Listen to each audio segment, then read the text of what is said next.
মৃত্যুর কোনো সিরিয়াল নাই। মৃত্যুর ফেরেশতা মালাকুল মউত আজরাইল যখনই যার সামনে হাজির হইয়া যাইব, প্রধানমন্ত্রী চিনবে না, রাষ্ট্রপতি চিনবে না, সমাজপতি চিনবে না, শিল্পপতি চিনবে না, কে ধনী চিনবে না, কে গরিব চিনবে না। যখনই যার সামনে হাজির হইয়া যাইব, একটা সেকেন্ডের অনুমতি কাউকে দিবে না। কথা বলেন ঠিক কিনা? বন্ধুরা আমার, বাবাজিরা, মৃত্যু যখন হয়ে যাবে, আত্মীয় স্বজন ভাই বেরাদ্দ সবাই মিলিয়া আমাকে আপনাকে খাটিয়ার মধ্যে শোয়াইয়া সেই 3.5 হাত কবরে যখন শোয়াইয়া দিবে, বলুন দুনিয়ার কোন বন্ধু বান্ধব আমার আপনার কবরে সাথী হবে? জোরে কোন হবে? দুনিয়ার কোন স্বজন, দুনিয়ার কোন বন্ধু বান্ধব আমার আপনার কবরে সঙ্গী হবে না। ওই কবরে যিনি আমার আপনার সাথী হবেন, তিনি হলেন আল্লাহর হাবিব রহমাতাল লিল আলামিন, মায়ার নবী, দয়ার নবীজি। কথা বলেন ঠিক কিনা? এই জন্য আমার ভাইয়েরা, যেই নবী আমার আপনার দুনিয়ার সাথী, কবরের সাথী, হাসরের সাথী, মিজানের সাথী, ফুলসিরাতের সাথী, ওই নবীর মহব্বতে দুরূদ শরীফের আওয়াজ আসতে হবে নাকি জোরে হবে? তাইলে দরদ মাখা কণ্ঠে জবানটা ছেড়ে দিয়া উচ্চ আওয়াজে আমার সাথে পড়ুন, আল্লাহুম্মা সাল্লি সাইয়্যিদিনা মাওলানা মুহাম্মাদ ওয়া আলা আলি সাইয়্যিদিনা মাওলানা মুহাম্মাদ।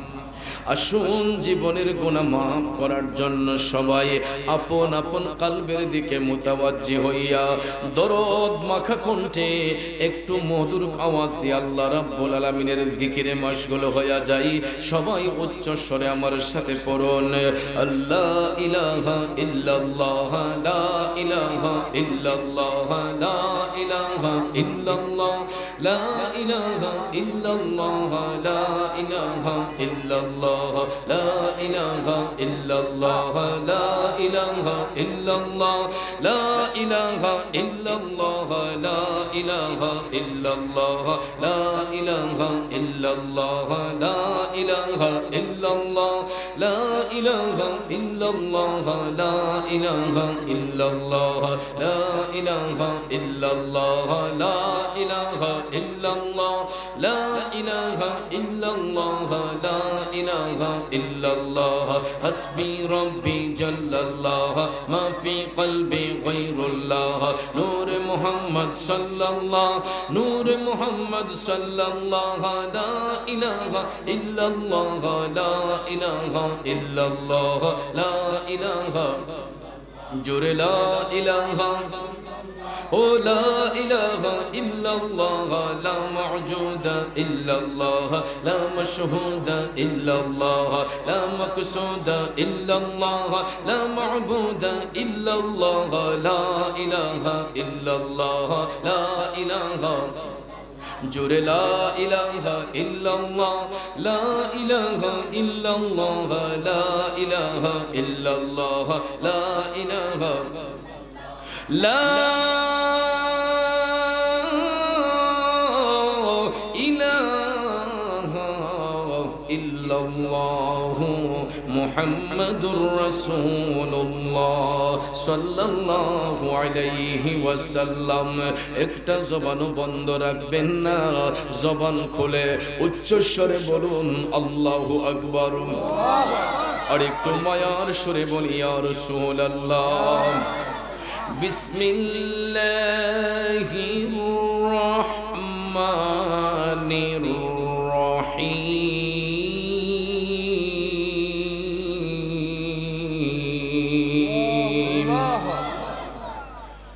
الذين ينفقون أموالهم في سبيل الله ثم لا يتبعون ما أنفقوا أنفقوا منا ولا أذى لهم أجرهم عند ربهم ولا خوف عليهم ولا هم يحزنون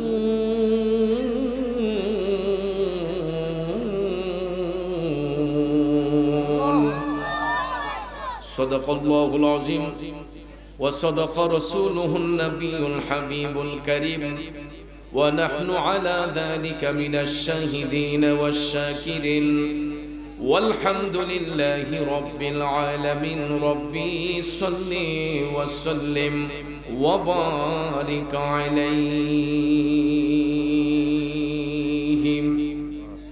হারিয়ে যাব একদিন আমি রবনা ভুবনে চিরদিন হারিয়ে যাব একদিন আমি রবনা ভুবনে চিরদিন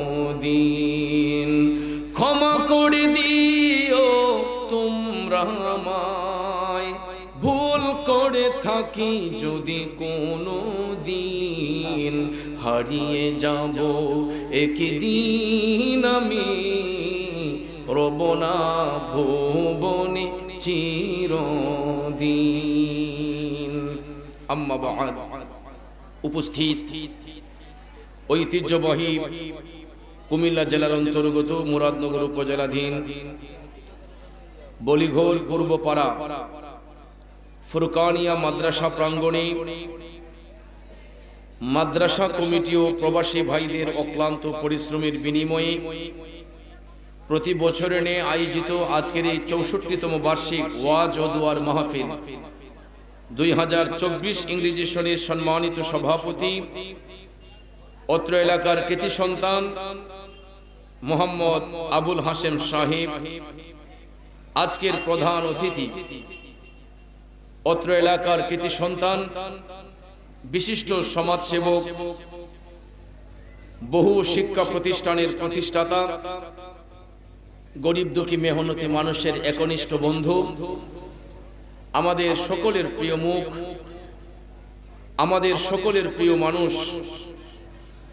বিশিষ্ট সমাজসেবক আলহাজ মোহাম্মদ গোলাম কিবরিয়া সরকার সাহেব আজকের প্রধান পৃষ্ঠপোষক ইতালি প্রবাসী বিশিষ্ট সমাজসেবক ও বিশিষ্ট দানবীর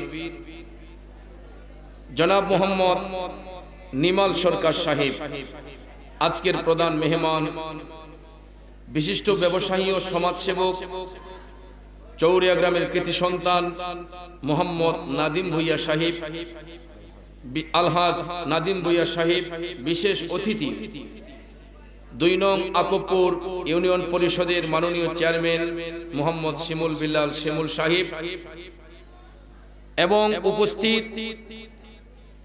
আজকের মাহফিলের সম্মানিত প্রধান আকর্ষণ বিশেষ আলোচক বৃন্দ বিশেষ অতিথিবৃন্দ আমন্ত্রিত অতিথিবৃন্দ আমন্ত্রিত প্রবাসী বৃন্দ যাদের নাম পোস্টারে উল্লেখ করা হয়েছে প্রত্যেকের নাম নেওয়াটা বিশেষ প্রয়োজন সময় ব্যস্ততার কারণে সবার নাম উল্লেখ করতে না পারলেও সবার প্রতি আন্তরিক স্নেহ শ্রদ্ধা ভালোবাসা রইল মাহফিল পরিচালনায় হযরত মাওলানা মুফতি আমিনুল ইসলাম সাহিব জিদা মজদুহ মঞ্চে আসেন অত্র এলাকার তরিকতপন্থী মুরব্বী বাবারা সুশিক্ষিত আমার কৃষক শ্রমিক চাকরিজীবী ব্যবসায়ী সাংবাদিক শিক্ষক প্রশাসনিক গোয়েন্দা বিভাগের সম্মানিত ভাইয়েরা স্কুল কলেজ ইউনিভার্সিটি মাদ্রাসায় পড়ুয়া ছাত্র ভাইয়েরা পর্দানুশীন মা বোনেরা সবার প্রতি আবার আন্তরিক সালাম আসসালামু আলাইকুম ওয়া রাহমাতুল্লাহি ওয়া বারাকাতুহু রব্বুল ইজ্জতের আলিশান দরবারে লাখো কোটি শুকর গুজার করার পর প্রিয় নবী সরকারে দো আলম নূরে মুজাসসাম নূরুন আলা নূর দো জাহানের সরদার উম্মতের দরদি শাফাতের কান্ডারি যিনি হায়াতুন নবী জিন্দা নবী যিনি সমস্ত নবীগণের নবী যিনি গায়েবের খবর দেনেওয়ালা যিনি হাজির ও নাজির, আল্লাহর হাবিব রাহমাতাল লিল আলামিন হুজুরে পুর নূর সাল্লাল্লাহু তাআলা আলাইহি ওয়াসাল্লামের শানে নাতে মুস্তাফা দুরুদে মুস্তাফা সাল্লাল্লাহু আলাইহি ওয়াসাল্লাম পরিবেশন করে মহাগ্রন্থ আল কোরআনুল কারীমের 3 নম্বর পারা সূরা বাকারার 262 নম্বর আয়াতে পাক তেলাওয়াত করেছি। বলে আলহামদুলিল্লাহ। বাবাজিরা আমার, খুব অল্প সময়ে আয়াতে পাকের মূল অর্থ তাফসিরের ভাষায় কিছু আলোচনা এসেছে, এইগুলো উপস্থাপন করে মিলাদ শরীফ হবে, জিকিরের তালিম হবে, আপনাদের জন্য মোনাজাতের মাধ্যমে তাবারুক আছে আলহামদুলিল্লাহ, তাবারুকের ব্যবস্থা করা হয়েছে। তাবারুক গ্রহণ করে আমরা সবাই আপন আপন বাড়িতে যাব। আল্লাহ পাক যেন শেষ মোনাজাত পর্যন্ত আমাদের সকলকে ধৈর্যের সহিত বসার সুযোগ দান করেন, আমরা সবাই বলি আমিন। প্রিয় ভাইয়ের আমার, একটু আওয়াজ করে বলুন, হায়াতের মালিক কে? আল্লাহ। মৌতের মালিক কে? আল্লাহ। ধন সম্পদ দেওয়ার মালিক কে? আল্লাহ। ধন সম্পদ কেড়ে নেওয়ার মালিক কে? আল্লাহ। মোট কথা সবকিছুর মালিক আল্লাহ। এতে কোনো সন্দেহ আছে? মুখে বলি সন্দেহ নাই, তারপরও কিছু সন্দেহ রাখি। কারণ আমরা যদি সত্যি মরণকে ভয় করতাম, সত্যি আল্লাহকে ভয় করতাম, তাহলে আমাদের মধ্যে যেই ফখরিয়ত, যেই হিংসা, বিদ্বেষ, এইগুলা থাকতো না। দেখবেন এই সমাজে কিছু কিছু মানুষ অর্থ সম্পদের মালিক হলে এরা কর্কশ হয়ে যায়, আবার কিছু কিছু মানুষ অর্থ সম্পদ হলে তাদের মনটা উদার হয়ে যায়। আছে না নাই? তবে হারাম পথে যদি কারো সম্পদ অর্জিত হয়, এই সমস্ত মানুষের দেখবেন মাঝে মধ্যে তকাব্বুরি যখন আসে, এরা ফখরিয়তের বসে কেউ বলে আমি 5টা বাড়ির মালিক, আমি 4টা গাড়ির মালিক, আমি এতখানি সম্পদের মালিক, এতটুক জায়গার মালিক। আসলে আমরা যা কিছু বলি না কেন, বলুন তো আসল মালিক আমরা নাকি আল্লাহ? আসল মালিক কে? অনেক সময় দেখবেন দোকানপাটে বসে, হাট বাজারে বসে আমরা এক ভাই আরেক ভাইকে বলি, আহারে অমুকের বাপের এত দূর সম্পদ আছিল, এখন রাস্তার ভিখারি হয়ে গেছে, বলি কি না? আবার দেখবেন এমনও কথা বলি যে ওরা তো সারা জীবন আমাদের বাড়িতে মুনি দিছে, এখন কোটি কোটি টাকার মালিক হয়ে গেছে, বলি কি না? যদি আমরা মুখে মুখে বলি, আসলে এটা আমার আপনার মুখের কথা নয়, এটা কোরআনের কথা। সূরা আল ইমরানে আল্লাহ পাক বলেছেন, কুলিল্লাহুম্মা মালিকাল মুলকি তুতিল মুলকা মান তাশা ওয়া তানজিউল মুলকা মিম্মান তাশা। আল্লাহ কয়, হাবিব আপনি জগৎবাসীকে বলে দেন সমস্ত রাজ্যের মালিক একমাত্র আমি আল্লাহ। আল্লাহ কয়, হাবিব আপনি বলে দেন আমি ইচ্ছে করলে কাউকে সম্পদ দিতে পারি, ইচ্ছে করলে কারো কাছ থেকে সম্পদ কেড়ে নিতে পারি। মোট কথা ক্ষমতা কার?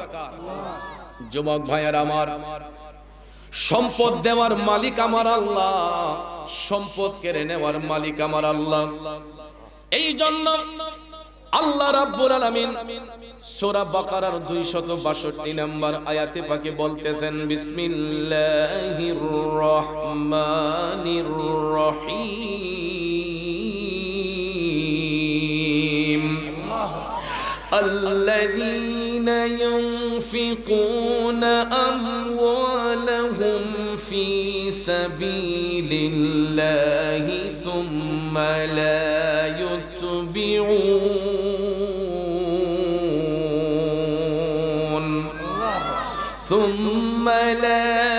يتبعون ما أنفقوا منا ولا أذى لهم أجرهم عند ربهم। জোরে বলুন ঘোষণাকার আল্লাহ রাব্বুল আলামিন বলে, ও জগৎবাসীরা, যারা ধন সম্পদ পাওয়ার পরে নিজেদের ধন সম্পদ আল্লাহর পথে ব্যয় করে, আল্লাহর পথে ব্যয় করার পরে যারা অনুগ্রহ প্রকাশ করে না, মানুষকে করুণা করে না এবং মানুষকে কষ্ট দেয় না, আল্লাহ রাব্বুল আলামিন বলতেছেন তাদের জন্য আমি মওলার পক্ষ থেকে রয়েছে উত্তম প্রতিদান, উত্তম পুরস্কার। সাথে সাথে আল্লাহ তাআলা বলেন, ওয়ালা খাউফুন عليهم ولا هم يحزنون।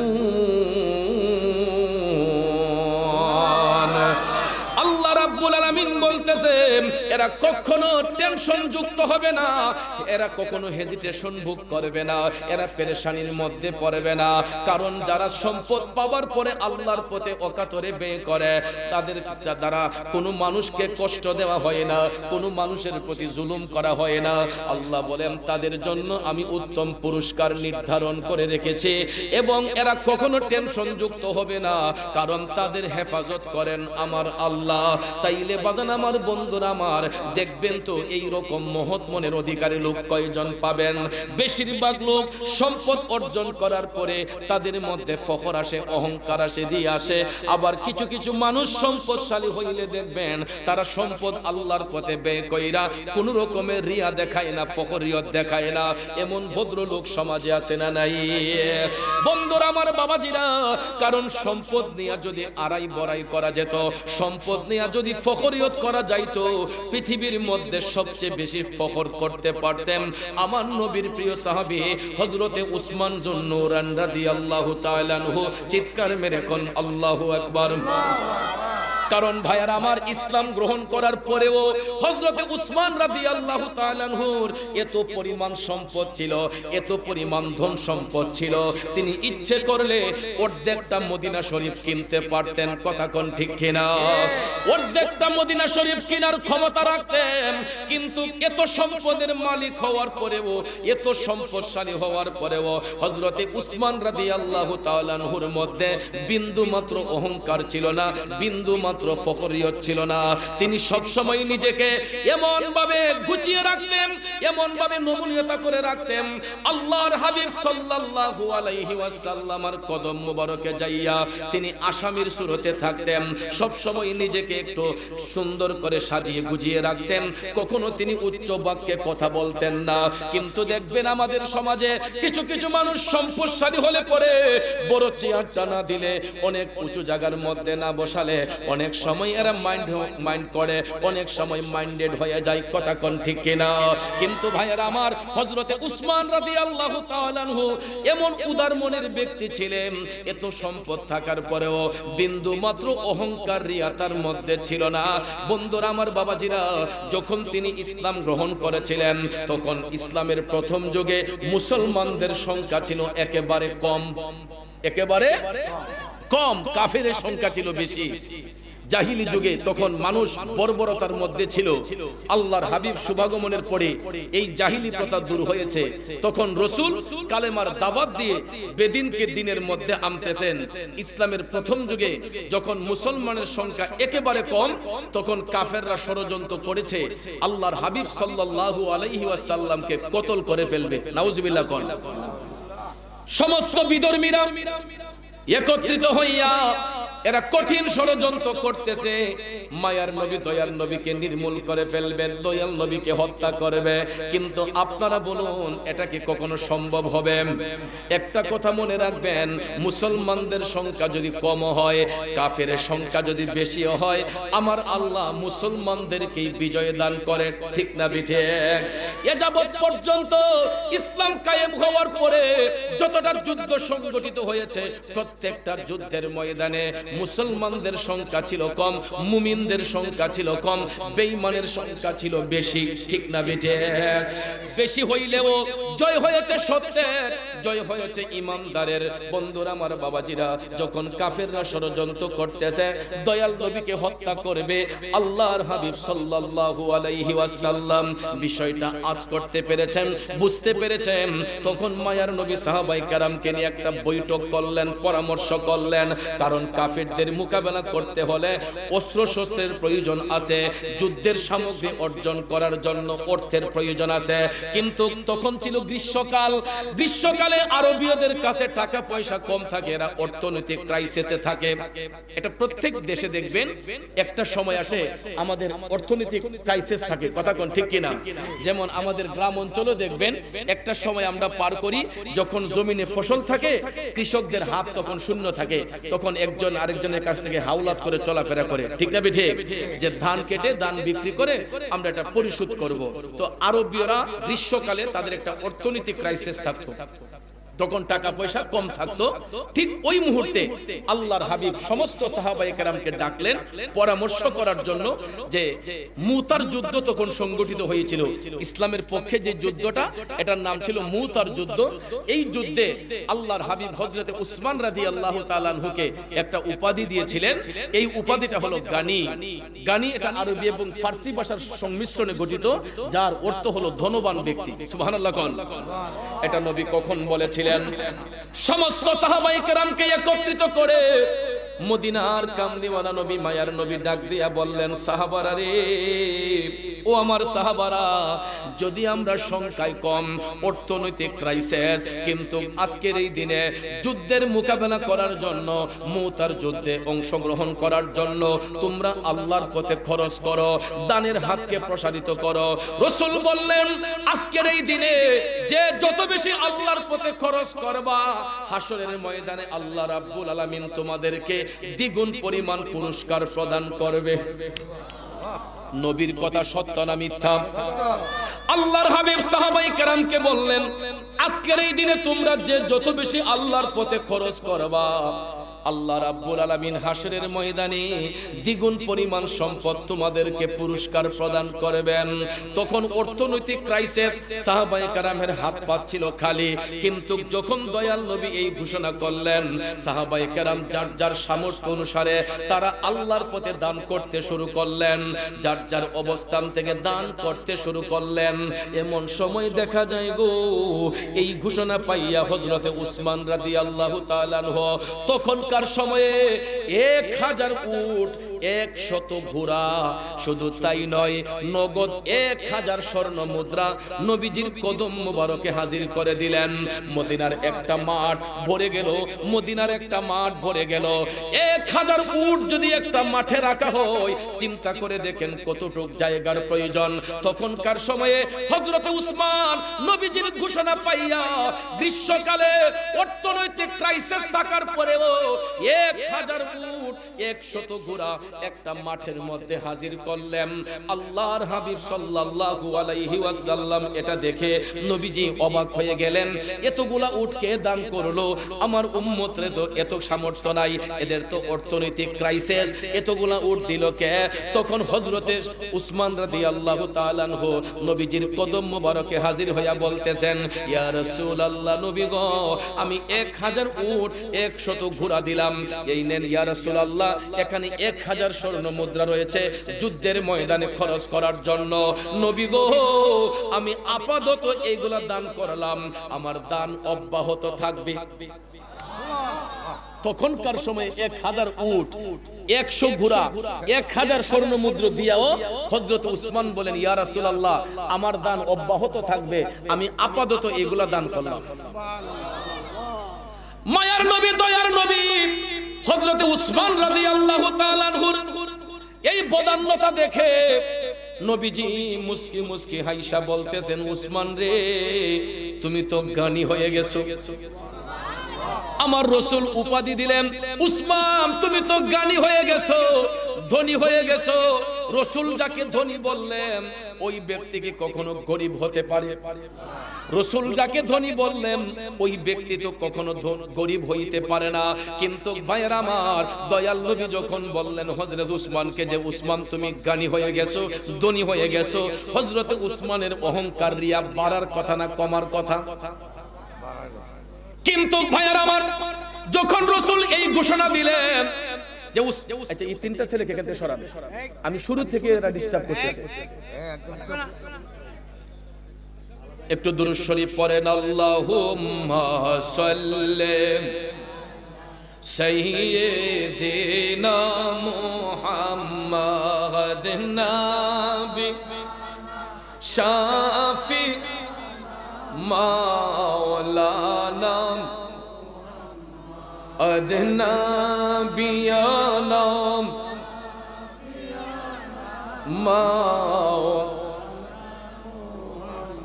গভীর মনোযোগ বাবাজিরা আমার, হযরত উসমান রাদিয়াল্লাহু তাআলা আনহুকে রাসূল যখন জ্ঞানী উপাধি দিলেন, সাথে সাথে হযরত উসমান টপ টপ করে চোখের পানি ছেড়ে কান্না শুরু করে দিলেন যে আল্লাহর হাবিব আমাকে জ্ঞানী বলেছেন, ধনী বলেছেন, কি করব। তাৎক্ষণিকভাবে হযরত উসমান নবীজির এই ঘোষণা পাইয়া তিনি একটা দান তহবিল গঠন করলেন। আর এই দান তহবিল গঠন করে হযরতে উসমান বললেন এটা 24 আওয়ার্স এটা খোলা থাকবে, 24 আওয়ার্স এটা ওপেন থাকবে।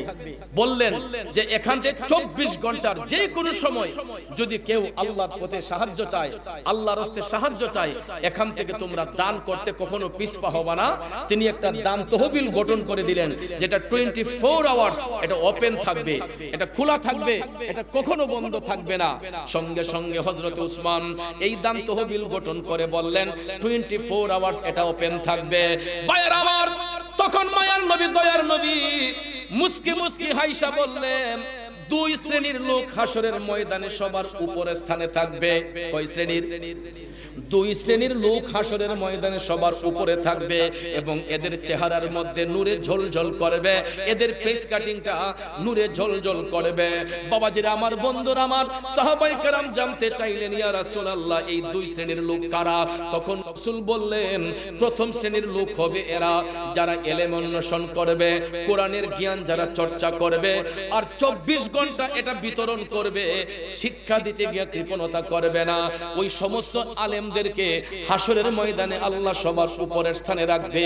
সাহাবায়ে কেরাম বললেন নবী গো, দ্বিতীয় পর্যায়ের লোকগুলা কারা? দ্বিতীয় শ্রেণীর লোকগুলা কারা? রাসূল বললেন দ্বিতীয় শ্রেণীর লোক হবে যারা 24 আওয়ার্স আল্লাহর পথে খরচ করতে কৃপণতা করে না। মূলত হযরতে উসমানের এই দান দেখে রাসূল বলেছেন যে আল্লাহর পথে দান করতে যারা কৃপণতা করে না ওই সমস্ত দানকারীকে হাসরের ময়দানে আল্লাহ রাব্বুল আলামিন সবার উপরের স্থানের মধ্যে রাখবে এবং তাদের চেহারার মধ্যে নূরে ঝলঝল করবে। আল্লাহু আকবার বলেন। বন্ধুরা আমার, বাবাজিরা, এরপর থেকে আল্লাহর হাবিব হযরতে উসমান রাদিয়াল্লাহু তাআলা আনহুকে এক এক সময় এক এক ভাবে পরীক্ষা করেছেন। হঠাৎ একদিন দেখা যায় মদিনার কামলিওয়ালা নবীর কাছে একজন গরিব লোক আইসা বলতেছে ইয়া রাসূলুল্লাহ, নবী গো, ওগো মায়ার নবীজি, আমি একজন অসহায় দরিদ্র মানুষ, আমার চলতে বড় কষ্ট হয়, ইয়া রাসূলুল্লাহ আমাকে কিছু সাহায্য প্রদান করেন। আপনারা বলেন আমার নবীর কাছে কোন জিনিসের কমতি আছে? আল্লাহুল ইউতি ওয়া আনা কাসিম। রাসূল বললেন আল্লাহ হচ্ছেন দানকারী, আমি রাসূল বন্টনকারী। এটা সরসা পরিমাণ হলেও আমার নবী ইচ্ছে করলে কোটি মানুষের কাছে বন্টন করে দিতে পারেন, ঠিক না বেঠে? ভাইরা আমার, বন্ধুরা আমার, এই জন্য কবি বলেছে মুহাম্মদ মুস্তাফা নবী সাল্লাল্লাহু আলা, তিনি বাদশাহ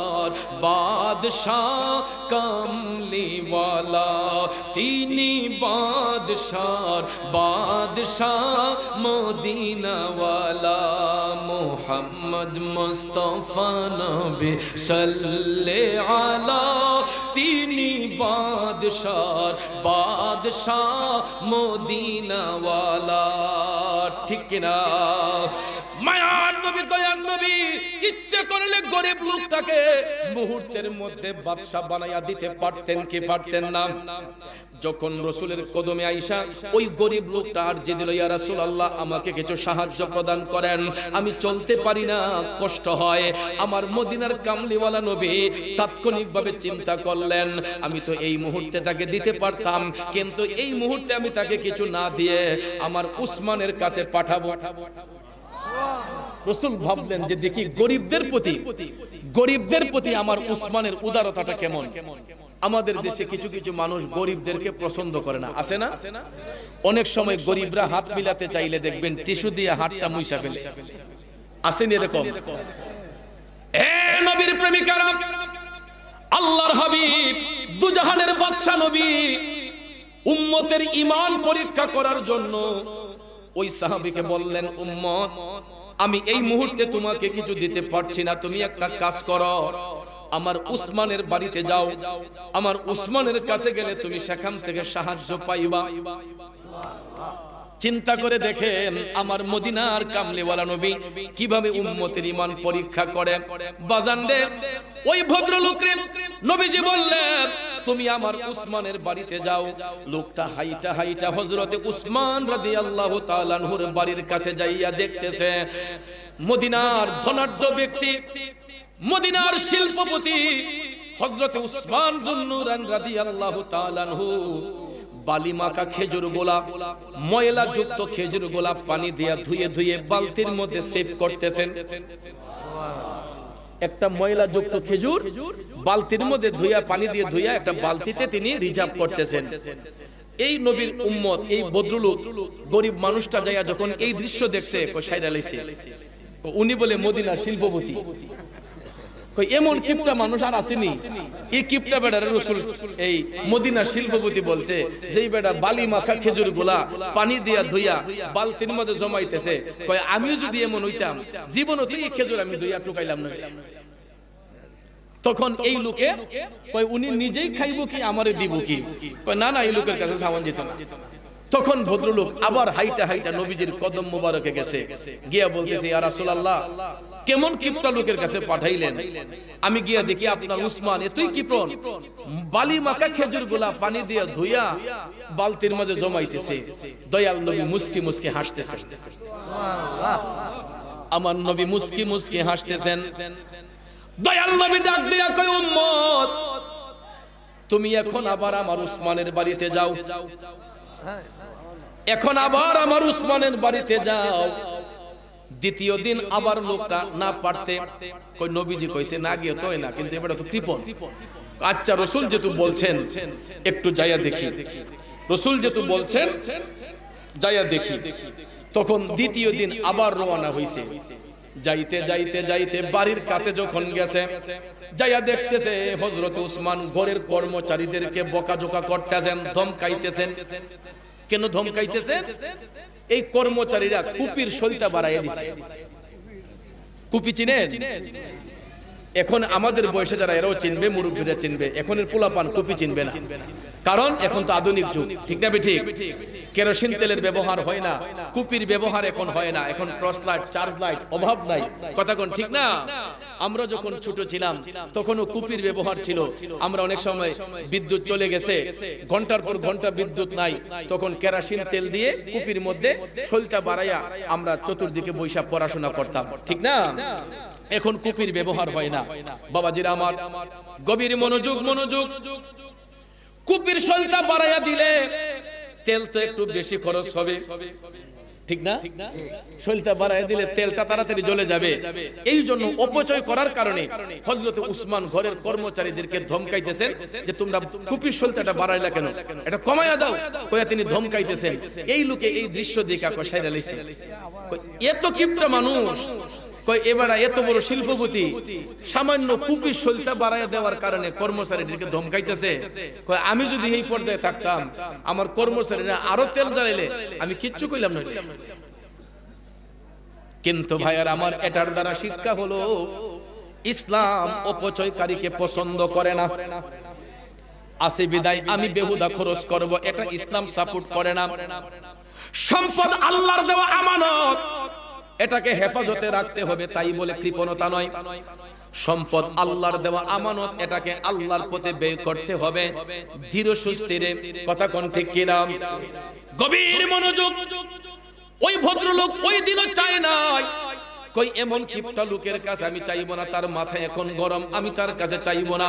আবার হাইটা হাইটা নবীজির কদম মোবারকে আয়েশা কয় নবী গো, ওগো মায়ার নবীজি, আপনার উসমান এত বখিল, এত কৃপণ, কুপির সলিতা বাড়াইয়া দেওয়ার কারণে কর্মচারীদেরকে এমন ভাবে ধমকাইছে, যার ফলে আমি তার মাথা যখন গরম দেখছি তার কাছে কিছু চাই নাই, চলে আসছি। দয়াল নবী আবারও মুস্কি মুস্কি হাসতেছেন। তৃতীয় দিন রাসূল আবার বললেন উম্মত তুমি আবার আমার উসমানের কাছে যাও। লোকটা কয় পারে 2 দিন গিয়ে অবস্থা দেখছে, আজকে গিয়ে জানে কি দেখি, যাক রাসূল যেহেতু বলছেন শেষবারের মতো যাই। তৃতীয় দিন আবার ওই ভদ্রলোক, গরিব ভদ্রলোক হযরতে উসমান রাদিয়াল্লাহু তাআলা আনহুর বাড়িতে আসলো। আয়েশা দেখে গো হযরত উসমান রোদের মধ্যে তুলা শুকাইতে দিবেন, গাছের তুলা আছে না, তো রোদের মধ্যে তুলা দিবেন শুকাইবার জন্য। তো যেই জাল দিয়া ঝাপাইয়া রাখছে, জালের ছিদ্র দিয়া তুলাগুলা উঠতেছে, হযরত উসমান লাফাইয়া লাফাইয়া ওই তুলাগুলারে জমাইতেছেন। এই লোকে দিক্কা কয় সাইরা লাইছে, কয় সামান্য একটা তুলা, কয় এটা জালের ছিদ্র দিয়ে উঠতেছে কয়েকটা তুলা। হযরত উসমান এত কিপটা মানুষ, এই তুলা ডিরে ফাল্লাইয়া ফাল্লাইয়া জমাইতেছে, না না না এই লোক বখিল, সে শিল্পপতি হয় কেমনে। তখন ওই দিনও হযরত উসমানের কাছে কিছু চাই নাই, আবার গেছে নবীজির কদমে গিয়া কয় ইয়া রাসূলুল্লাহ আমারে দয়া করে আর পাঠাইয়েন না, আপনার উসমান এমন কিপটা, নবী গো সামান্য একটা তুলা উইরা যাইতেছে, আপনার উসমানে লাফায়া লাফায়া এই উড়ন্ত তুলাগুলা টুকাইয়া আবার জমাইতেছে, সে নিজেই চলবে কি আমারে দিবে কি? নবীজি মুস্কি মুস্কি হাইসা বললেন উম্মত তুমি যে 3 দিন আমার উসমানের বাড়িতে গেছো, 3 দিনের ভিতরে কোনদিন কি আমার উসমানকে সালাম দিছনি? কয় ইয়া রাসূলুল্লাহ আমি তো তার সাথে কথাই বলি নাই। রাসূল বলছেন তুমি তো মহা অন্যায় করেছো, তুমি আমার উসমানের সঙ্গে তো কথাই বলো নাই। মুসলমানরা পরস্পর সাক্ষাৎ হলেই তো আগে সালাম বিনিময় করতে হয়, কথা কোন ঠিক কিনা? আগে সালাম বিনিময় করতে হয়, হোক সে অপরিচিত লোক, আপনার অজানা লোক, চিনেন না জানেন না, যদি দেখেন তার মুসলমানের খাসিয়ত তার মধ্যে আছে, একজন মুসলমান যাচ্ছে, তখন তাকে সালাম দিতে হয়, কথা কোন ঠিক কিনা?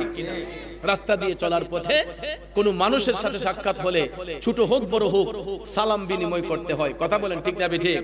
কিন্তু বর্তমানে দেখা যায় আমাদের মধ্যে হিংসার প্রতিশোধে, হিংসা বিদ্বেষে নিমজ্জিত হয়ে আমাদের সমাজ থেকে সালাম কালাম উঠে যাচ্ছে, কথা কোন ঠিক না? অনেক সময় দেখা যায় আমার এক ভাই আমার পাশ দিয়ে হাইটা যায়, আমি নিজেকে গ্রেভিটি দেখায়া দেখা যায় সালামের উত্তরও না সালামও দেই না, ফাঁস কাটায় চলে যায়, যার ফলে আমাদের অন্তর থেকে আস্তে আস্তে মায়া মমতা উঠে যাচ্ছে, কথা কোন ঠিক না বেঠিক? আমাদের দিলগুলা পাষাণ হয়ে যাইতেছে। ভাইয়ার আমার, আসলে দিল পাষাণ হবেই না কেন? কারণ আমাদের দিলটাতে এমন কালি লাগাইছি যেই কারণে এই সফটওয়্যারে কোনো কাজ করে না। কিন্তু আপনারা দেখবেন মাঝে মধ্যে মোবাইল ফোনও কিন্তু হ্যাং মারে, মারে না? এটা যখন বেশি আপনি ব্যবহার করবেন অনেক সময় দেখবেন এটাকে রিস্টার্ট দিতে হয়, আর না হলে দেখবেন বেশি ভাইরাস ঢুকে গেলে নেট কানেকশন স্লো হয়ে যায়, তখন দেখবেন কম্পিউটারের ভিতরে ঢুকিয়ে এটাকে ফ্ল্যাশ দিতে হয়, আবার এটাকে সুন্দর করে রিফ্রেশের মাধ্যমে এটাকে ওপেন করতে হয়, কথা বলেন ঠিক না বেঠিক? এই জন্য সমস্ত সফটওয়্যার সৃষ্টি করার আগে গুগল বলেন, হোয়াটসঅ্যাপ বলেন, ইমো বলেন, মেসেঞ্জার বলেন, ভাইবার বলেন, পৃথিবীতে কোন সফটওয়্যার যখন আবিষ্কার হয় নাই, আমার আল্লাহ তখন একটা সফটওয়্যার সৃষ্টি করেছেন, আর এই সফটওয়্যারটা সৃষ্টি করে এমন একটা জায়গায় ফিটিং করেছেন প্রত্যেকটা মানুষের বাম স্তনের 2 আঙ্গুল নিচে, এটাকে বলা হয় লাতিফায়ে কালব। কি বলা হয়? লাতিফায়ে কালব। এটা জন্মের পরে আয়নার মতো পরিষ্কার থাকে, জন্মের পরে আয়নার মতো পরিষ্কার থাকে। মানুষ যখন সাবালক হয়ে যায়, 12 বছর প্লাস হয়, ছেলে হোক মেয়ে হোক, কিছু কিছু সিম্পটমের মাধ্যমে আমরা বুঝতে পারি যে একটা ছেলে বালেগ হয়েছে, একটা মেয়ে সাবালিকা হয়েছে, কিছু কিছু সিম্পটমের দ্বারা আমরা বুঝতে পারি। তখন দেখবেন সাবালক সাবালিকা যখন হয়ে যায়, 12 বছর ওভার হলে আস্তে আস্তে আমরা পাপের দিকে ডাইভার্ট হই। আমাদের 3 ধরনের নফসানিয়ত আছে, এর মধ্যে একটা নফসের নাম হচ্ছে নফসে আম্মারা, একটা নফসের নাম হচ্ছে নফসে মুতমাইন্না, আর একটা হচ্ছে নফসে লাওয়ামা। এই 3টা নফসের মধ্যে কঠিন একটা নফস হলো নফসে আম্মারা। সাবালক বালিকা হইলে নফসে আম্মারায় শয়তানের ধোঁকায় পড়ে আমরা যখন পাপ করতে শুরু করি, পাপ করতে করতে আমাদের আয়নার মতো পরিষ্কার কালটা ঠিককার মতো কালো হয়ে যায়, তখন এটা ভাইরাস আক্রান্ত হয়। অন্ধকার যখন হয়ে যায় তখন মানুষের দিল পাষাণ হয়ে যায়, চোখ দিয়ে পানি আসে না, মানুষ মানুষকে খুন করতে দ্বিধা করে না, মানুষ মানুষকে ঠকাইতে দ্বিধা করে না, মানুষ মানুষকে ওজনে কম দিতে দ্বিধা করে না, কথা কোন ঠিক না বেঠিক? আসেনি এমন লোক? এই জন্য ভাইয়ার আমার, এই অন্তরের সফটওয়্যারটাকে পরিষ্কার করতে হলে, কালটা যদি পরিষ্কার করা যায়, চোখটা বন্ধ করলে শুধু দুনিয়া নয়, কাল যখন নূরান্বিত হয়ে যায়, চক্ষু বন্ধ করলে আল্লাহর আরশ পর্যন্ত দেখা সম্ভব হয়ে যায়। কাল যখন নূরান্বিত হয়, আল্লাহর আরশ পর্যন্ত দেখা সম্ভব হয়, কিন্তু হোয়াটসঅ্যাপ, ইমো, মেসেঞ্জারের মাধ্যমে আমরা শুধু ওয়ার্ল্ডের খবর রাখতে পারি, পুরো বিশ্বের খবর রাখতে পারি। লন্ডন, আমেরিকা, কানাডা, সুইডেন, যেখানেই বলেন আমাদের স্বজনরা থাকে, আমরা হোয়াটসঅ্যাপ, ইমো, মেসেঞ্জারের মাধ্যমে ভিডিও কলে মুহূর্তের মধ্যে এক জায়গা থেকে আরেক জায়গায় যোগাযোগ করতে পারি। কথা কোন ঠিক না? এটা বিজ্ঞানীরা আবিষ্কার করেছে। কিন্তু বিজ্ঞানীদের ১৫০০ বছর আগেই পৃথিবীর সর্বশ্রেষ্ঠ বিজ্ঞানী রহমাতুল লিল আলামিন নবীকে পাঠিয়ে আল্লাহ রাব্বুল আলামিন মানুষ জাতিকে যখন সৃষ্টি করেছেন, একটা সফটওয়্যার আল্লাহ বান্দার কালবের মধ্যে সৃষ্টি করে দিয়েছেন। এই কালটা যখন পরিষ্কার থাকে, শুধু দুনিয়া নয়, চোখ বন্ধ করলে আল্লাহর আরশ পর্যন্ত দেখা সম্ভব হয়। কিন্তু আমরা আরশ দেখব দূরের কথা, চোখের সামনে তো দেখি না। কথা কোন ঠিক না ঠিক?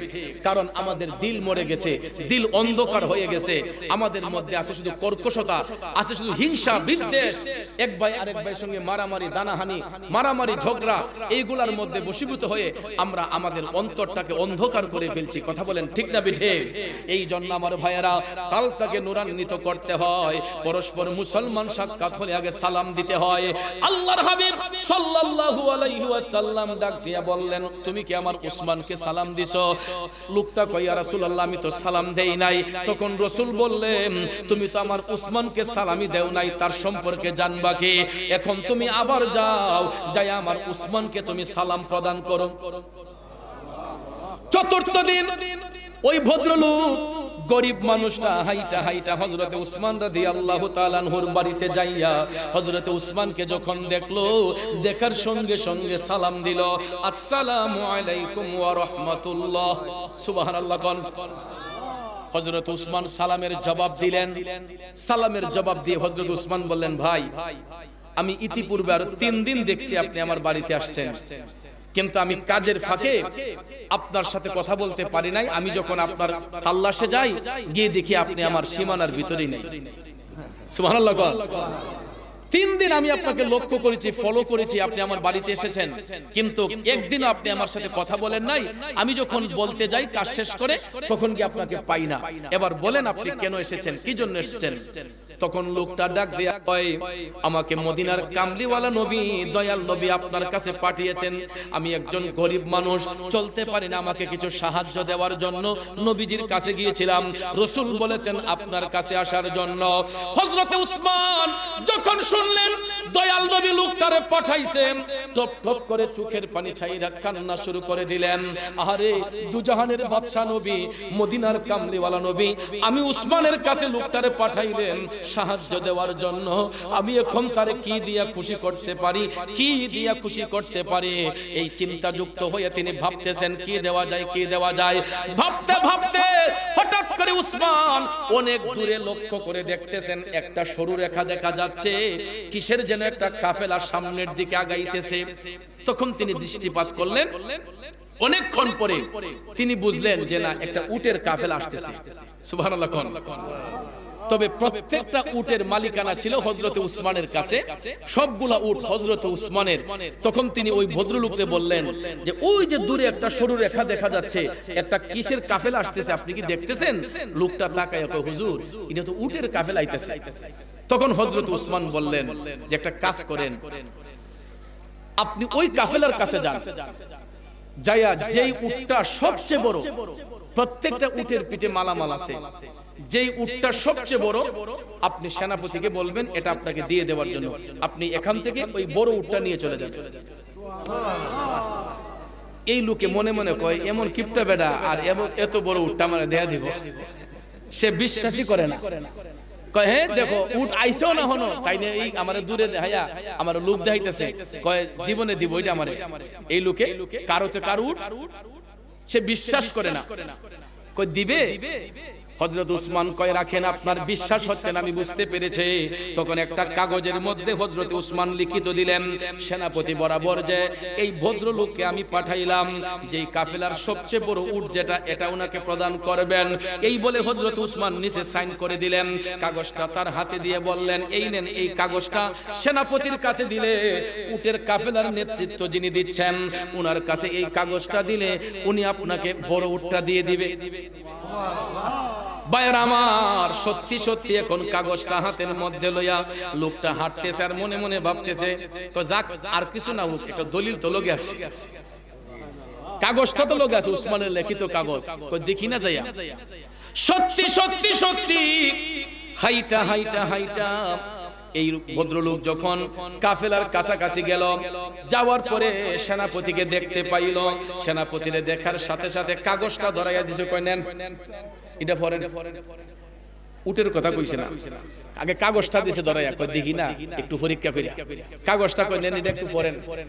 সেনাপতি কাগজটা পইরা সত্যি সত্যি যখন দেখলো হযরতে উসমান রাদিয়াল্লাহু তাআলা আনহুর হাতের লেখা এবং সাইন করা, তখন সেনাপতি কয় ভাই এই কাফেলার মধ্যে যেই উটটা আপনার সবচেয়ে বড়, যেটা আপনার পছন্দ হয় আপনি এটাই নিয়ে যান। এখন কয় তাইলে তো কথা ঠিক। এখন এই বেটা কি করছে, একটা একটা উট দেখতেছে, একবারে সামন থেকে নিয়ে ফিস পর্যন্ত দীক্ষা, একটাও তার চোখে লাগছে না। এমন একটা উট তার চোখের মধ্যে লাগছে যেটা একবারে সামনে, একবারে কাফেলার সামনে যেটা, এই উট তার পছন্দ হইছে। এখন আরব দেশের একটা রীতি হলো যে উট যখন মরুভূমিতে চলে, সামনের উটটা যেই দিকে যায় পিছনের উটগুলা এগুলার অনুসরণ করে, সামনেরটা যেই দিকে যায় পিছনের গুলা এটার অনুসরণ করে।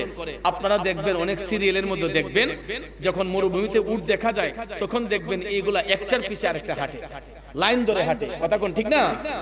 এখন এই ভদ্রলোক এমনটা পছন্দ করছে, একবারে সামনের সারিতে যেটা এটা পছন্দ করছে। এখন সামনে এসে সেনাপতি কয় আমার তো পছন্দ একটু হইছে, কোনটা? কয় সামনেরটা, সরান, কই দুই দেন। তখন সেনাপতি কয় ভাই আচ্ছা নিয়েন, কিন্তু আপনি যদি এখন সামনেরটা যদি নেন তাহলে পিছনের গুলা এটার অনুসরণ করে আর সবগুলা এটার পিছনে হাঁটা শুরু করবে। সুবহানাল্লাহ কর না? হ্যাঁ, সবগুলা আপনার এটার পিছনে, আপনার পিছনে হাইটা চলে যাবে। তার চেয়ে আপনি একটু অপেক্ষা করেন, আমি একটু সেনাপতি এই উসমান রাদিয়াল্লাহু তাআলা আনহুর কাছে, হযরত উসমানের কাছে একটু খবর পাঠাই, উনি যদি বলে এটা দিয়ে দেওয়ার জন্য তাহলে তো আর আমার রাখার কোনো অধিকার নাই। আর এখন যদি এটা নিয়ে যান তাহলে সবগুলা উট এটার পিছনে চলে যাবে। তখন একজন বার্তাবাহকের মাধ্যমে খবর পাঠানো হলো হযরত উসমানের কাছে যে আপনি যেই লোককে পাঠাইছেন বড় উটটা বাছাই করে নেওয়ার জন্য, এই ভদ্রলোক এমন উট পছন্দ করছে যেটা একবারে সামনের সারিতে। এখন এটা যদি কাফেলার সামন থেকে যদি সরাইয়া নেয় পিছনের উটগুলা এটার অনুসরণ কইরা চলে যাবে। হযরতে উসমান যখন এই কথা শুনলেন সঙ্গে সঙ্গে বলে দিলেন বার্তাবাহককে, সেনাপতিকে যাইয়া বলো ভদ্রলোক যদি সামনের সারির উটটা পছন্দ করে থাকে এটা লাইন থেকে সরাইলে বাকিগুলা যদি এটার পিছনে অনুসরণ করে চলে যায় তাইলে সেনাপতিকে গিয়া জানাইয়া দাও একটা উটের মালিকানা আর আমার কাছে নাই, আল্লাহ রাব্বুল আলামিন প্রত্যেকটা উটের মালিকানা ওই ভদ্রলোকরে আল্লাহ দান কইরা দিছে। উনাকে যাইয়া বলো সবগুলা উট যেন উনি নিয়ে যায়, আমি উসমানের একটাও আমার জিম্মার মধ্যে নাই। যদি সামনেরটা উনি পছন্দ কইরা থাকে পিছনের গুলা যদি এটারে অনুসরণ কইরা চলে যায় তাইলে একটা উটও যেন আর আমার বাড়িতে না আসে। আল্লাহ রাব্বুল আলামিন প্রত্যেকটা উটের মালিকানা দিয়ে দিছে ওই ভদ্রলোকরে, সবগুলা উট উনাকে প্রদান করা হোক। এখন চিন্তা করে দেখেন কেমন দানশীল ব্যক্তি হযরতে উসমান। তিনি যদি চিন্তা করতেন অর্ধেকটা মদিনা শরীফ কিনতে পারতেন বাবারে, কিন্তু দেখেন এত সম্পদের মালিক হওয়ার পরেও বিন্দু মাত্র অহংকার, বিন্দু মাত্র ফখর হযরতে উসমান রাদিয়াল্লাহু তাআলা আনহুর ছিল না।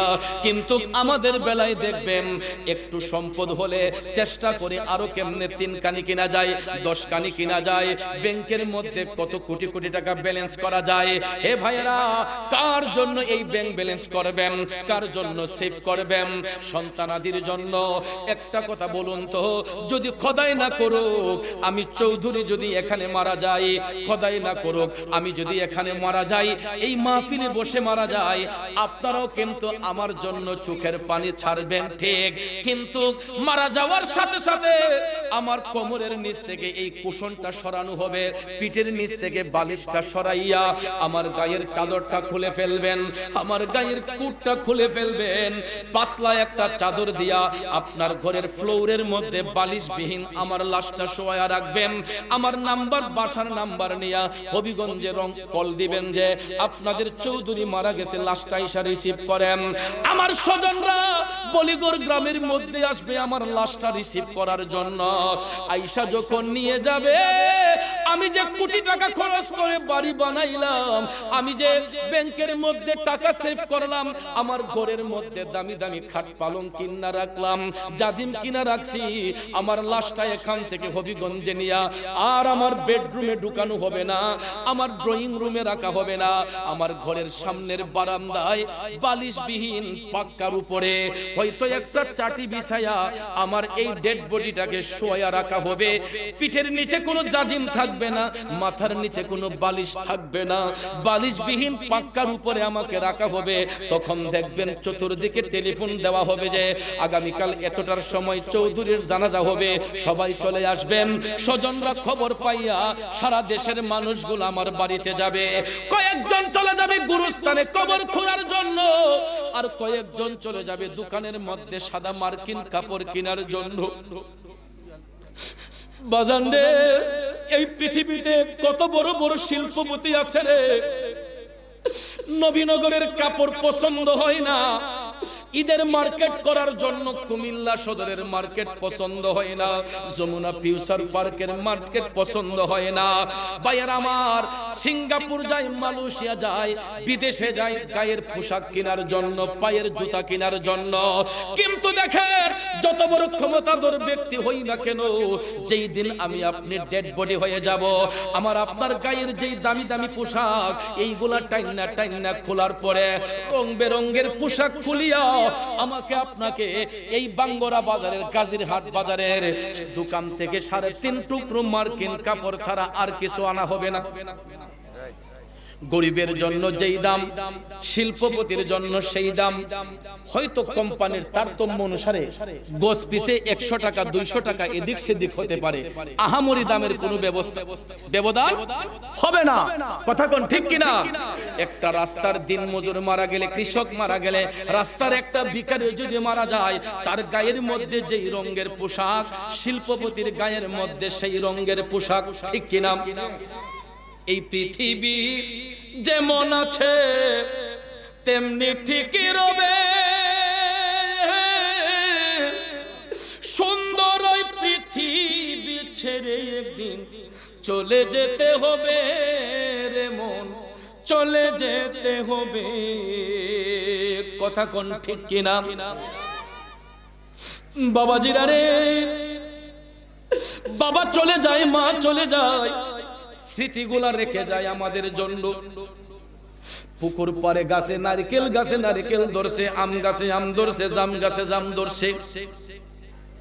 জাম গাছের দিকে তাকাইলে বাবার কথা মনে হয়, আম গাছের দিকে তাকাইলে বাবার কথা মনে হয়। আহারে, আব্বা নিজের হাতে গাছটা লাগাইছিল, আম্মা নিজের হাতে নারকেল গাছের চারাটা লাগাইছিল। আজকে গাছের মধ্যে ফল ধরলো, কিন্তু ফল খাওয়াই না, আব্বা আম্মা মাটির সাথে মিশে গেছে, ঠিক না বিঠে? এই গাছের ফলের দিকে তাকায়া কত সন্তান মার জন্য কান্দে, বাবার জন্য কান্দে। আজকের প্রধান অতিথি, আমি গত বছর যখন বলিগড় বাজারে মাদ্রাসার মাহফিলে এসেছিলাম, মায়ের নামে মাদ্রাসা, মার কথা স্মরণ কইরা চোখের পানি ছাইরা কাঁদছে, হুজুর আমার মা আজকে দুনিয়াতে নাই, আমার আম্মা এই করছিল সেই করছিল, হুজুর মার স্মৃতিগুলো রইল, মা নাই। প্রধান অতিথি মার জন্য বেকুল হইয়া কান্না করছে রে। হে যুবক, এরকম স্মৃতি অনেকের চোখে ভাসে, মার সাথে সন্তানের স্মৃতি, বাবার সাথে সন্তানের স্মৃতিগুলা।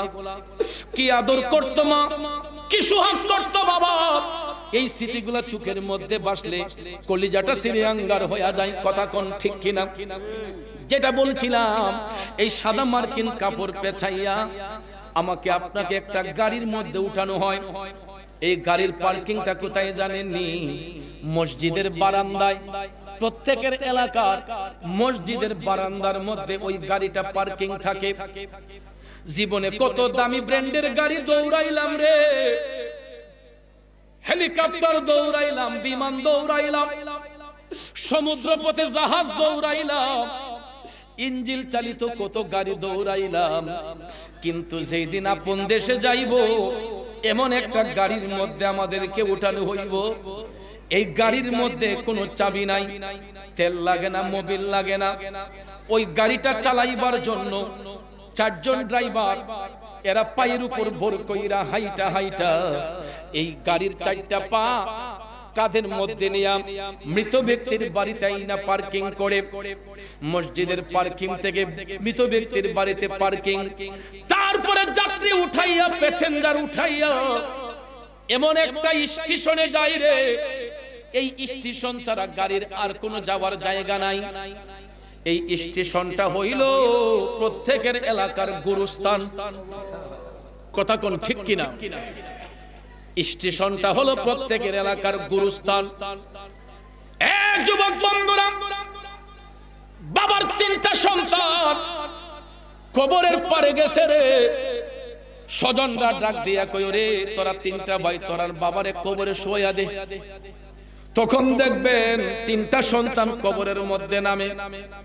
উপর থেকে স্বজনরা লাশটা যখন বাচ্চাদের হাতে দেয়, বাম হাতটা নিচে, ডান হাতটা উপরে, কবরে লাশটা রাখার সময় সম্পদের দোহাই দেওয়া হয় না, বাড়ি গাড়ির দোহাই দেওয়া হয় না, কোন দলের দোহাই দেওয়া হয় না, পৃথিবীর কোন ব্যক্তির দোহাই দেওয়া হয় না।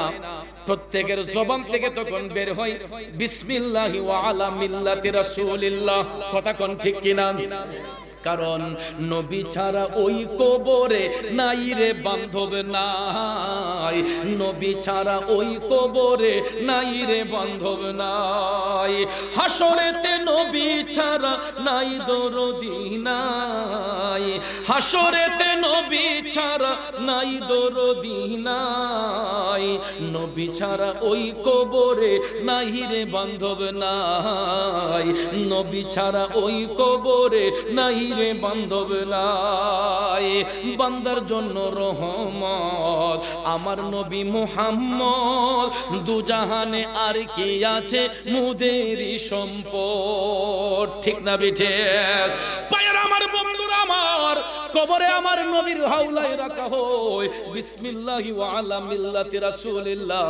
এই বলে যখন কবরে শোয়ানো হয়, কয় সামনে পিছের বানটা খুলে দাও। পায়ের বানটা খোলা হয়, মাথার বানটা খোলা হয়, উপর থেকে বাঁশের চড়াট গোলা দেওয়া হয়। আস্তে আস্তে যখন গেপ গোলা পূরণ হয়, একজন একজন করে কবর থেকে উঠানো হয়। বাঁশ দিয়ে পরিপূর্ণ হয়ে গেল। কবরটাকে গুড় অন্ধকার করার জন্য দেখবেন চাটি দেওয়া হয়, চাষ দেওয়া হয়। এরপরে 2 পাশের মাটি টাইনা টাইনা কবরের উপরে দেওয়া হয়।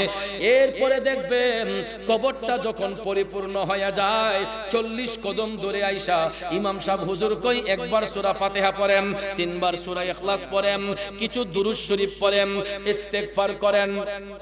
এই বলিয়া মুনাজাত করা হয়। মুনাজাতের পরে দেখবেন স্বজনরা যার যার মতো করে বাড়িতে চলে যায়। আওলাদ গুলা, সন্তান গুলা ঘরের মধ্যে আইসা কোন সুরত 1 দিন যায়, 2 দিন যায়, 3 দিন যায়।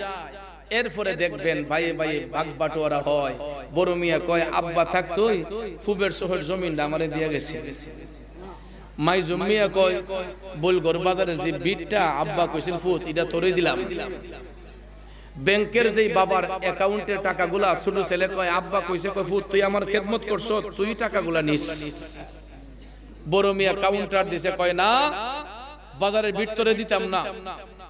মাই জমিয়া কয় হ ব্যাংকের টাকা তুমি একলা নিবা করে।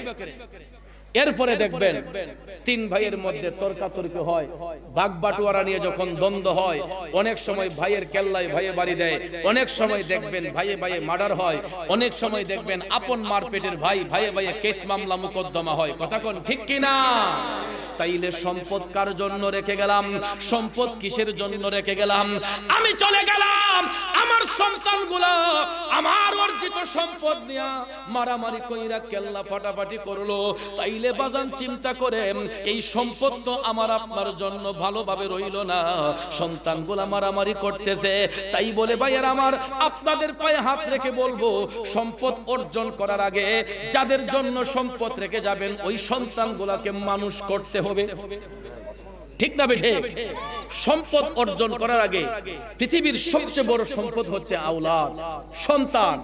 এইগুলার পিছনে খাটনি দেন, এগুলাকে গাইডনেস করেন, টাকা পয়সা না জমায়া একটা ছেলেরে দ্বীনি শিক্ষায় শিক্ষিত করেন, হক্কানি আলেম বানান, একটা ছেলেকে হাফেজ সাহেব বানান, মুফতি সাহেব বানান, মুহাদ্দিস সাহেব বানান। দেখবেন আপনি দুনিয়া ছেড়ে যাবার পরেও আপনার সন্তান আপনার কবরের পারে গিয়ে দাঁড়াইয়া, আপনার কবরের পারে দাঁড়াইয়া হাত তুলে আল্লাহকে বলবে ওয়াকুর রাব্বির হামহুমা কামা রাব্বায়ানি সগীরা। কথা বলেন ঠিক না বেজে? আপনার এই সন্তানকে দ্বীনি শিক্ষা দেওয়ার কারণে আপনার সন্তানটাই আপনার জানাজা পড়বে, আপনার কাফন দাফন করবে, আপনার কবরের পারে দাঁড়াইয়া কোরআন তেলাওয়াত করবে। কিন্তু নেক্সট সন্তান যদি রেখে যেতে না পারি, তখন দেখবেন ওই বারাটটা করে হুজুর আইনা আইন আমার আব্বার কবরটা একটু জিয়ারত করেন, আমার আম্মার কবরটা একটু জিয়ারত করতাম, বারা কইরা হুজুর আনন লাগে। কথা কোন ঠিক না বেজে? অনেক সময় হুজুররা ও টাইমিং এ সমস্যা হয়, আচ্ছা আমি অতটার সময় আইতারাম, এতটার সময় আইতারাম। আর আমি নিজে যদি আলেম হই, কিসের সময় যখন মনে চাই তখনই আমি আমার বাবার কবরে চলে যাব, মার কবরে চলে যাব, স্বজনদের কবরে চলে যাব, আমি ইস্তিগফার করে তাদের জন্য দোয়া করব। কথা কোন ঠিক না বেজে? এই জন্য ভাইয়ের আমার, দুনিয়াতে সম্পদ না রাখা সবচেয়ে বড় সম্পদ হলো আমাদের সন্তানাদি। এদেরকে মানুষ করেন, এদেরকে গাইডনেস করেন, তাইলে দেখবেন সন্তানগুলোকে যখন মানুষের মতো মানুষ বানানো যায়, তখন আপনার সন্তান আপনার সম্পদকে পবিত্র কাজে, ভালো কাজে ব্যয় করবে। আর নাইলে দেখবেন আপনি মারা যাবার পরে সম্পদ নিয়ে টানাটানি কইরা, মারামারি কইরা এরা একজনের কেল্লা আরেকজনের ফাটাইবে। কথা কোন ঠিক না বেজে? একটু দুরূদ শরীফ পড়েন, আল্লাহুম্মা সাল্লি। একটু আগে যান মেহেরবানি করে, পিছনে জায়গা হচ্ছে না, সবাই একটু আগে যান মেহেরবানি করে। আল্লাহুম্মা সাল্লি আলা সাইয়্যিদিনা আদনা বিয়ানা মাওলানা আদনা বিয়ানা।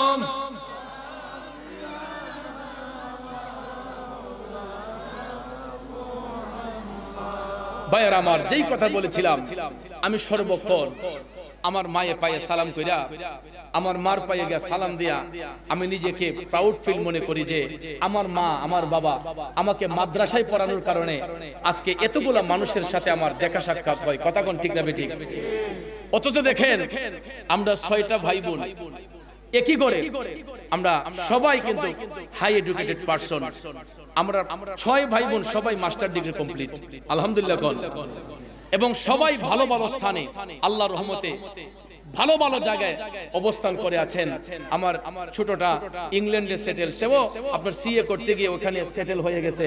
আমার ইমিডিয়েট বড় ভাই সুপ্রিম কোর্টের লয়ার, এবং আমার সবচেয়ে বড় ভাই ঢাকাতে আরো অনেক বড় বড় বিজনেসের মধ্যে জড়িত। একমাত্র আমাকে আমার মা বাবা দ্বীনি শিক্ষা দেওয়ার কারণে, মাদ্রাসায় দেওয়ার কারণে আজকে দেখেন তারা যদিও মাস্টার ডিগ্রি কমপ্লিট করেছেন, আমার বাকি 3 ভাইকে আপনারা চিনেন, চিনার কথা। হয়তো তারা যে ডিপার্টমেন্টে কাজ করেন এই ডিপার্টমেন্টের কিছু লোক তাদেরকে চিনে, কিন্তু আপনাদের দুয়ার বরকতে এই অধম গুনাহগারকে এই বাংলাদেশ নয় সারা বহির্বিশ্ব অনেক দেশের মানুষ আমার পরিচয়টা জানে। আমি মুরাদ চৌধুরী, আমার বাড়ি কোথায়, আমার পরিচয় কোথায়, জানার পিছনে সবচেয়ে বড় কারণটা হলো আমার সিনার মধ্যে অল্প কিছু কোরআন হাদিসের জ্ঞান আমি ধারণ করেছি। অল্প কিছু কোরআন হাদিসের জ্ঞান ধারণ করার কারণে আজকে আমার জন্য শত শত মানুষ অপেক্ষা করে, অনেক মানুষ অপেক্ষায় বসে থাকে, হুজুর আসবে, হুজুরের কথা শুনবো। কিন্তু আমি চিন্তা করলাম যদি মাদ্রাসায় না পড়তাম তাহলে আমাকে কে চিনতো, কে জানতো? এই জন্য আমি আমার বাবাকে আমি সব সময় ধন্যবাদ জানাই, মাকে ধন্যবাদ জানাই যে আমার মতো একটা অযোগ্য নগণ্য সন্তানকে দ্বীনি শিক্ষা দেওয়ার কারণে আজকে আমি সমাজের মধ্যে ঘুরে বেড়াইতেছি, দেশ বিদেশ ঘুরে বেড়াচ্ছি, 64টা জেলা আমি ঘুরে বেড়াচ্ছি।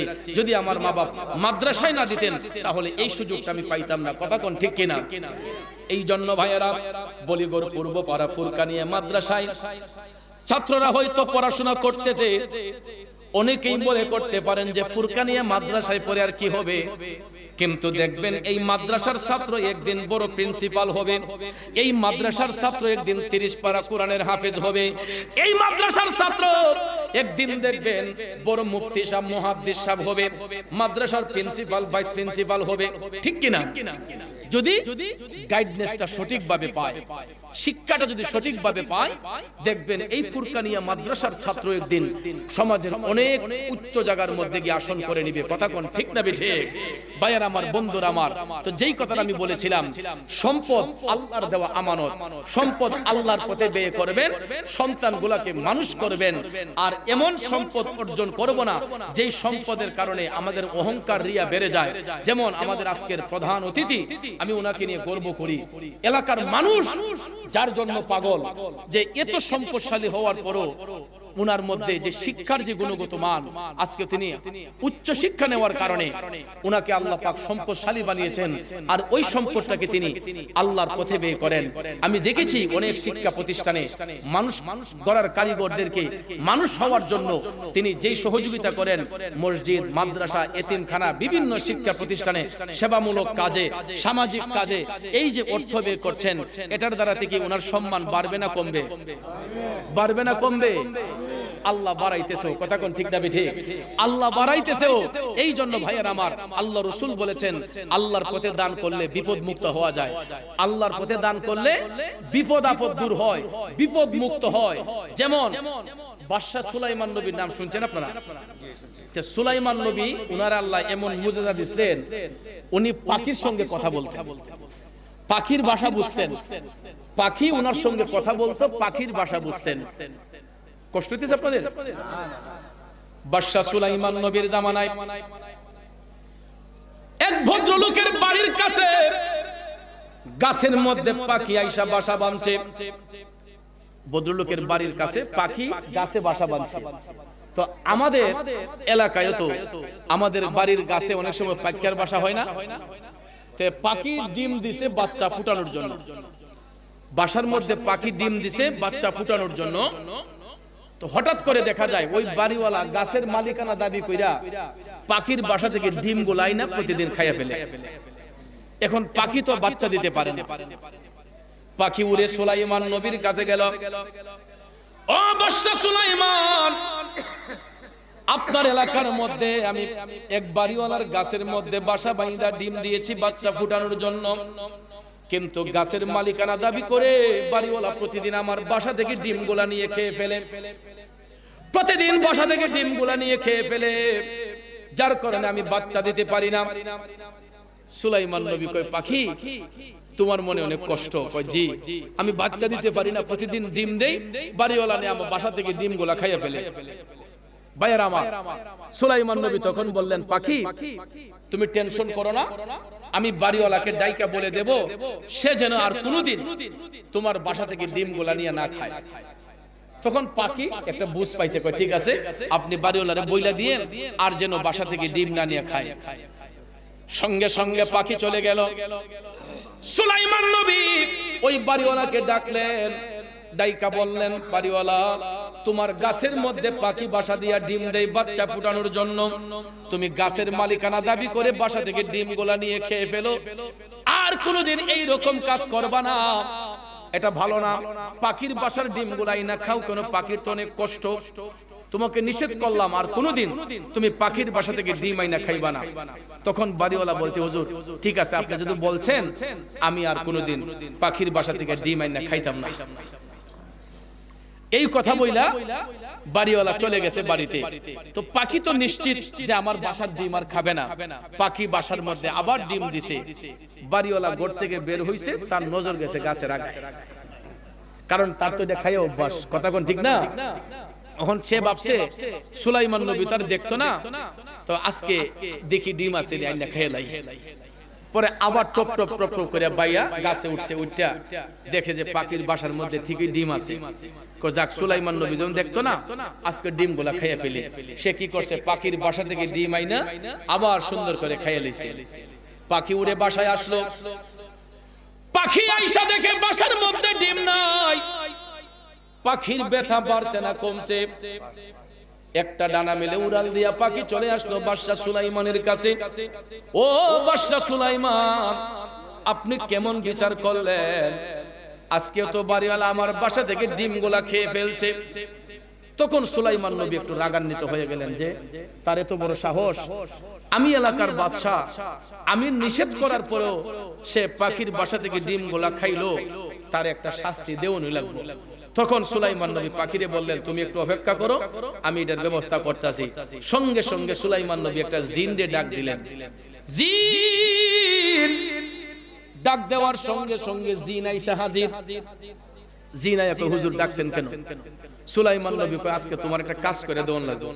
হুজুর বলেন, আপনার জন্য কি কাজ করতাম? তখন সুলাইমান নবী জিনকে বলতেছেন যে ওই দেখো পাখির মনে অনেক কষ্ট, সে বাসার মধ্যে ডিম দেয় বাচ্চা ফুটাইবার জন্য, কিন্তু তার যেই বাড়িওয়ালার গাছে বাসা বানিয়ে ডিম দিছে, ওই বাড়িওয়ালা গাছের দাবি কইরা, মালিকানা দাবি কইরা পাখির বাসা থেকে ডিম গোলাই না খাইয়ালায়। জিনে কয়, হুজুর কি করতাম খালি কোন?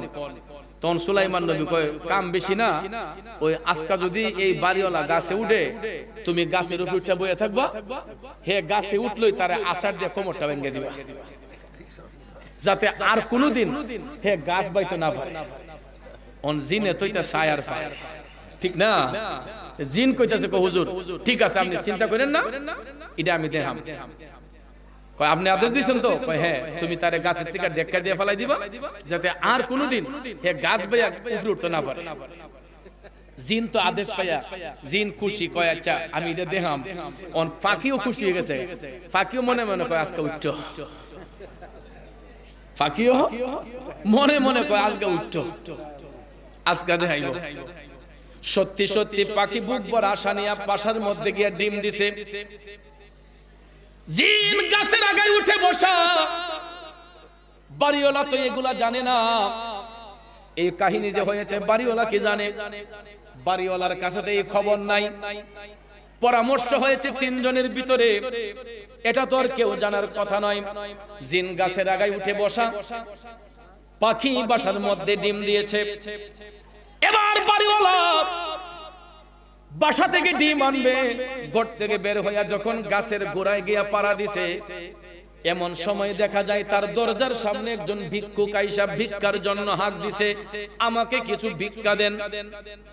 সাথে সাথে ওই বাড়িওয়ালা ভিক্ষুককে টান দিয়া ঘরের মধ্যে নিয়ে তারে পেট ভরে খাওয়াইছে। পেট ভরে খাওয়ানোর পরে ভিক্ষুকের হাতের মধ্যে কিছু নজরানা দিছে, হাদিয়া দিছে। ভিক্ষুক খুশি না বেজার? ভিক্ষুক খুশি না বেজার? ভিক্ষুক পেট ভরে খায়া পেটের ক্ষুধা নিবারণ করছে, হাতের মধ্যে হাদিয়া পাইছে। হাদিয়া পাওয়ার পরে খুশি হইয়া যখন ওই ভিক্ষুক বাড়িওয়ালার বাড়ি থেকে বের হইছে, ভিক্ষুক যখন বাড়ি থেকে বের হইছে, এমন সময় দেখা যায় তা হাইসা হাইসা বাড়ি থেকে যাইতেছে। এমন সময় ওই বাড়িওয়ালা টপ টপ টপ টপ করে গাছে উঠতেছে। জিন কিন্তু গাছের আগায়। বাড়িওয়ালা যখন উঠতেছে, উঠতে উঠতে গেছে একদম পাখির বাসার কাছে, গিয়া দেখে বাসার মাঝে ডিম আছে। ডিম আইনা সে আবার খাইয়া ফেলছে। জিনে তো কোনো কাম করছে না। পাখি উড়ে বাসায় আসলো, আইসা দেখে বাসার ভিতরে ডিম নাই। পাখির ব্যথা বাড়ছে না কমছে? সর্বনাশ, এটা জিনের থেকে বড়। সুলাইমান নবী জিনরে বললো হেরে ধাক্কা দিবার লাগিয়া, জিনেও হেরে সামাল চাললো না। এ কেমন আদম!